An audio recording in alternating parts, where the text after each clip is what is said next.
100%. One thing I definitely admire about you is that you're somebody who kind of instinctively understands how far-reaching your impact and your influence can be, and crucially, right, to that, you use it for good. There's a lot of people out in this world who have impact and influence, and they do nothing with it, and they let it Bad. sit, or they kind of accrue what I call political power with it, right? Mhm. And political savviness for their own gain or for the gain of, people around them, and that is it. Um, has empowerment of this kind always been an important consideration for you, or was it something that kind of came a little later on in your career once you had, earned your own stripes a little bit too? Empowerment came upon me, wanting to empower people, right? The empowerment part of it. It came to me early on, right? And I was blessed to have seen this early on, which I don't know if people do or don't, but I was when I was trying to, develop relationships in the business, and I was trying to get internships or a job or just apply at different record companies. I was going around having meetings with people, and I noticed, it was a certain narrative of just like kind of like almost like when you're nobody, just that people treat you anyway. I wait outside offices for hours sometimes.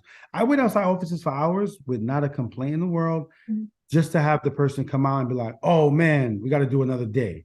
Yeah. It's no different from right now. I could have went off and did something else.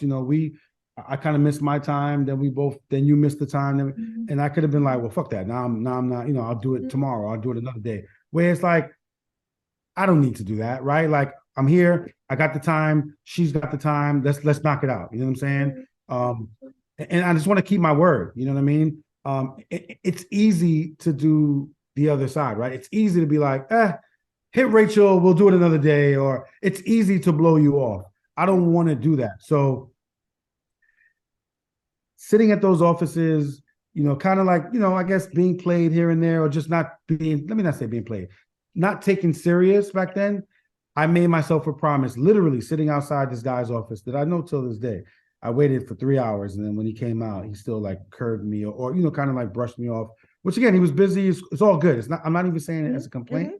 My point Mhm. is, I made myself a promise to try not to ever do that to people, and to try to be there and empower people, and to try to give people opportunities, even if I'm not there in person, even if I'm from a distance. And I love that we live in a time of social engagement, because I could discover people from across the country, across the world, and still give them an opportunity, just not because I've dealt with them hands on in New York or LA or Miami. So that sense of empowerment came upon me early, and it had nothing to do with me. It had everything to do with everyone else, and making sure that they're empowered, and then I'm giving people that didn't have opportunity or can't normally get an opportunity because these other people are so driven by ego and pride and money and shit, that Mhm. I'm gonna release that, and I'm gonna give you, and I'm gonna give many people as much as I can, to help, like I said, get them to the next level, step, or journey. Beautiful.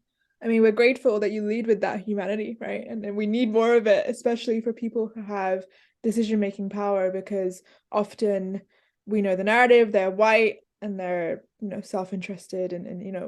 whatever we can do to break that and help uplift, we'll try, and, grateful for the work that you do to Yeah. make that happen.